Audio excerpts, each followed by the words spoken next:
Disclaimer: crypto investments are highly speculative and involve significant risk of loss. Past performance is not necessarily indicative of future results. Always do your own research and invest wisely. Crypto fights back against government overreach. Why DeFi blockchains like EOS Matter? For those of you that are unaware, recently the United States government passed a draconian measure in Washington, D.C. that seeks to go after the cryptocurrency industry to increase tax revenue to help pay for the government's new $1 trillion infrastructure plan. In this video we will go over a recent article I read called "The Crypto Crowd Gets Loud and Proud on Capitol Hill," and I will be giving you my opinion on what I believe this means for EOS and the greater crypto industry at large. Source links will be in the description below. Okay, now let's get started. To summarize and paraphrase, the article first begins with, cryptocurrency firms in the US have recently shown a major new capability. It has shown clearly that it is capable of making its voice heard on Capitol Hill. The crypto community chimed in just as the US Senate was wrapping up its work on President Joe Biden's $1 trillion infrastructure proposal.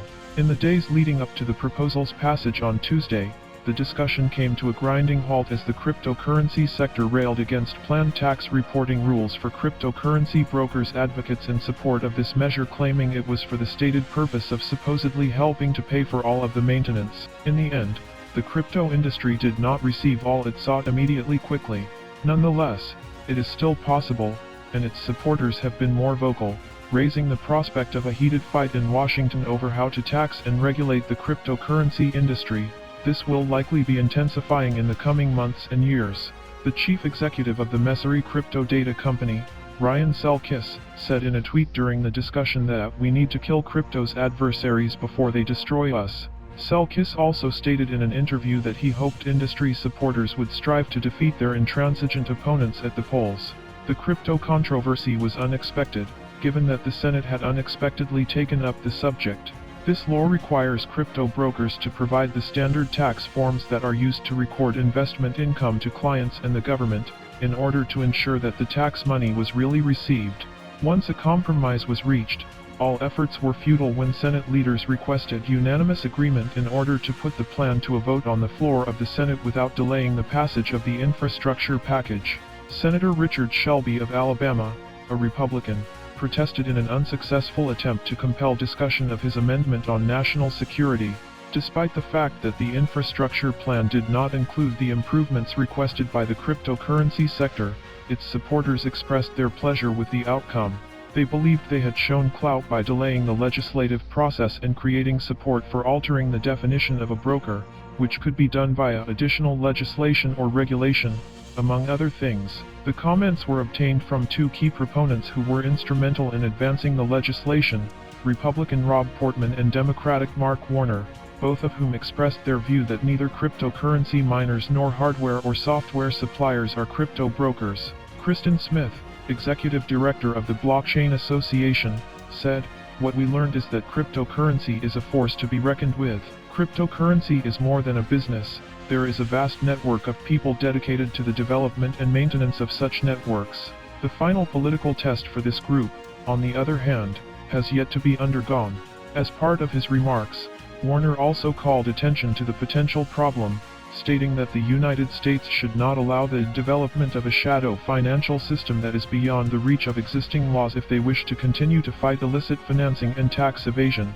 Just my opinion, but I think it's pretty clear that the governments of the world are starting to take the cryptocurrency industry seriously.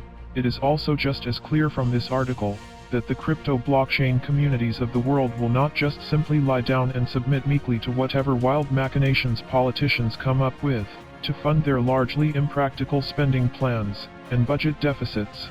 The crypto industry is beginning to flex its muscles and make itself heard, even in the largest economy in the world. Even though we are relatively a small industry collectively, especially compared to our traditional financial counterparts, we still have our allies, and more importantly the senators and congressmen, are starting to see the metaphorical writing on the wall. We are no longer in the early days of 2010, when it might have been possible to stamp out crypto before it truly got going. Now our collective industry has existed for over 10 years now and is only growing stronger each and every passing day. And with the great advancements made within the decentralized finance sector, crypto is beginning to move to a point where it is starting to replace many of the gatekeepers and rent takers that currently infest the traditional finance world, and more importantly, also making many of their political champions obsolete in the process, because ultimately, I believe they know, crypto decentralized finance done right, replaces the middleman. I am reminded of a saying, don't get in the way of progress, or you are likely to get run over by it. This metaphorical crypto train is picking up speed, and the politicians that hope to stop it, have run out of time. In my opinion, I believe this is an industry that can no longer be stopped. Pandora's box has been opened, and now it's time for the world to figure out how to live within this new reality. Governments of the world that embrace and adopt positive crypto policies and standards like El Salvador, will be much better off in the long run, and countries that try to stand in the way of progress will likely be relegated to the waistband of history. Because whether you like crypto or not, the long and the short of it is, crypto is here to stay and it's not going anywhere, and decentralized finance in large part is helping to lead the new age of the crypto financial revolution, of stateless money and assets, that are not dependent on any one nation state, but instead global communities of holders, traders and sellers. Decentralized finance will be the key to bringing this world into reality, and cryptocurrencies like EOS Mainnet will be the beating heart of what ultimately helps decentralized finance go mainstream to the masses. Speed, flexibility, and low transaction fees will be crucial in this new crypto world, and no other blockchain currently operating at scale does it better than EOS Mainnet. To all EOS holders, DeFi will lead the charge.